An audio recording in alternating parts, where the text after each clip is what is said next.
One of the best running backs in football, Jim Brown, in this day and age, reportedly on the trade market for the Tennessee Titans. Mike Silver reported that yesterday. And I'm surprised. Look, I'm surprised. And it may be that Derrick Henry just wants another contract. He's due to make $10.5 million this year, the final year of his current deal. And if he wants more than they're willing to pay, and he wants to go somewhere where they'll pay him more, and he doesn't want to play out the final year of his contract. I mean, when you're a running back, it's a different mindset. You got to get your money while you can. This may be his last good year. This guy's already stretched the rubber band farther than I thought he would, Chris. He's lasted longer at a high level, and you never know when the wheels are going to come off. And the Titans know what that's like. Eddie George, he just got to a point where there wasn't any one specific injury. It's just all of a sudden he couldn't do it anymore. And that's part of being running back in the NFL. It's not about the guy. It's about the position. So now the Titans, and this is the old Bill Belichick thing, move on from a guy a year too early instead of a year too late. It could be the Titans trying to move on a year too early, get what they can, get some value, and put him on a team that will pay him what he possibly expects to be paid for 2023 and beyond. Well, yeah. I mean, you said a lot of good things there. And I think they're playing the law of averages a little bit. You're saying, right, Mike Vrabel, he's from New England and that. They know a little bit about, hey, let's get rid of the guy maybe, before everybody kind of sees the end coming.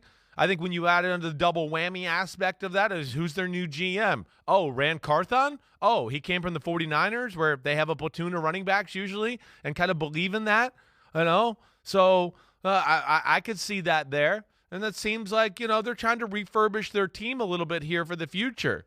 So that's where. And I think, the time is now for Derrick Henry and the way you're explaining it, right, Mike? I mean, yeah, it's surprising, but it's not surprising when you explain it. Like, right, they've gotten more out of him already. And, man, he's, he is kind of a car crash runner and a Jim Brown type of style of runner there. And we saw him get hurt this year, or last year, I should say, and miss some games. There's been the lower foot or whatever, that comes up, always not practicing. So maybe they kind of look at it and go, you know what? We still have value for him. He's still really good, but we're afraid that the end might be coming, and we don't want to be here for that. So they're going to try to capitalize on that now. Why there's still some value with the player. I get that. I understand it. I'm not mad at them for that, especially like what you're talking about. The running back position has to be at the forefront of your mind always of, wait, how much is this guy left? Are we getting close to him breaking down? What's really realistic to think about his future years here? And obviously has some good years left, but how many? I think that's questionable. And I think that's probably why Tennessee's looking to move on a little bit. He's got 7 years already in the NFL, yep, which isn't something that seems like that many, but for running back it is.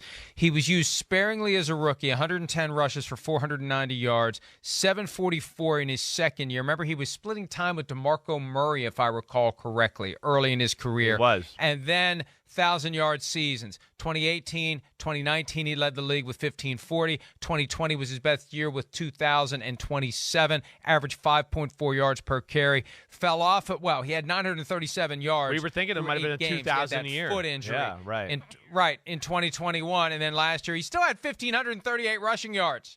He still had 1,538, and it felt like a down year for Derrick Henry. So there's still some tread on the tires, and he's that guy where if he gets those first couple steps, he's unstoppable. He needs that. If you're going to knock him down, you got to knock him down before he starts building up a head of steam. If he can get that head of steam, he is gone. At least he's been in the past. And this may be the Titans trying to anticipate moving before the decline. And also, I do think the other reality is, hey, I'm in the last year of my contract. I want a new deal. I don't want to be a free agent next year. Agreed. I want paid now. Yeah, right.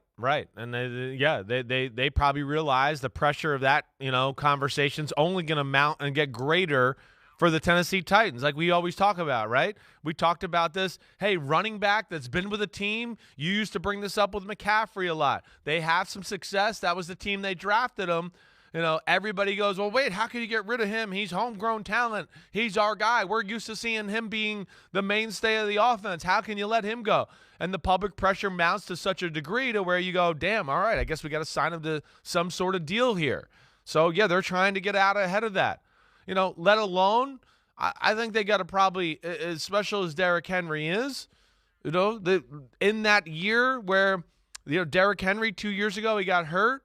Hey, they still ran the ball really well with Deontay Foreman and company behind him, So they might look at that, go to, hey, listen, we can still run the ball. We might not be as dangerous without Derrick Henry, but we're a running football team, Mike Vrabel, smash mouth type of football, to where they might not look at that as, the risk might not be worth it to them anymore for paying that position like that. So, it's not shocking when you really talk it out. It's shocking, I think, just a little because, it's 1,500 yards like you said last year. We still see a lot of good, and we're talking about a running back, and we don't talk about this a lot. It's a Hall of Famer, and we're watching him play in front of us right now, and, I think that's where it's shocking as well. Career rushing yards, 8,335. He's had great seasons, but he's got some more. You got to get to 10,000 yards. You got some more work to do, and we'll see what more he does, and we'll see where. Who do you think would want him? Who do you think? I have a couple in mind. What's the first team that came to mind for you? Well, go ahead. Let me hear your teams at first that you think they're coming to mind. Who is it? Pair him up with Josh Allen.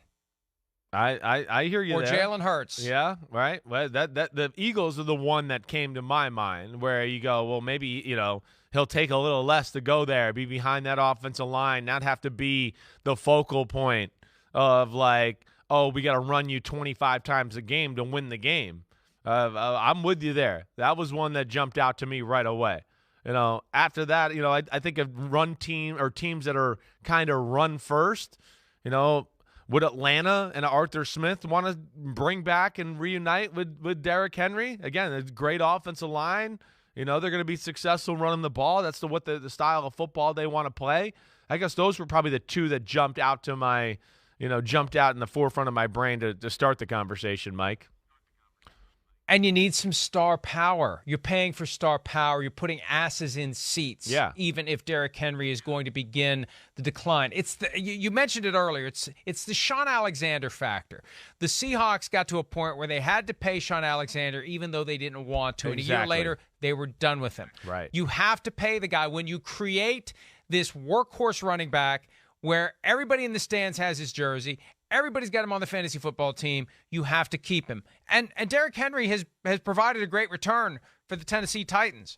Again, injuries aren't the fault of the player, they're the fault of the position. But I think part of it is, what is his objective at this point? How much money does he want to make? Right. Does he want to try to compete for a championship? Because now, look, I think James Cook can end up being very good for the Buffalo Bills, but Derrick Henry and Josh Allen, holy crap. And the one thing I would say, if I'm Jalen Hurts, I don't want to do the push the quarterback thing with Derrick Henry being the guy who pushes me from behind, because it does become a safety hazard if Derrick Henry gets any kind of momentum going. The physics would be detrimental to my health if Derrick Henry's the one who's pushing me into the end zone. Yeah, definitely. You got a little extra power there behind you, no question. But Henry, by all stretch of the imagination, or what we saw from last year, still has some value to give. I think you posed the right question. What's he asking for, or what's he expecting money-wise? What's he expecting, is he going to be okay sharing a workload, or does he want every touch in the world? Would he go to a team like the Chargers, who now have Kellen Moore, and we know they need some sort of run game, presence there other than Austin Eckler, who's a smaller running back anyways, so you couple them together. We'll see. I think his expectations will, be more of what dictates as far as what teams are interested in. All teams are going to like Derrick Henry. There's not going to be much you look at right now you like. It's just going to be, what do we have to pay him? Where's he at in his career? What's our doctor evaluation of where the status is of his body? Do we see a few things on his body that are like, typically those are injuries that start to get a lot worse at this point of your career with those many carries. Those are all things that I think are going to be taken into account here by teams when they dissect Derrick Henry a little bit. And it may just be they can't find a trade partner for Derrick Henry, and they have to work it out and pay him the $10.5 million for one more year in Tennessee. We'll see how that plays out.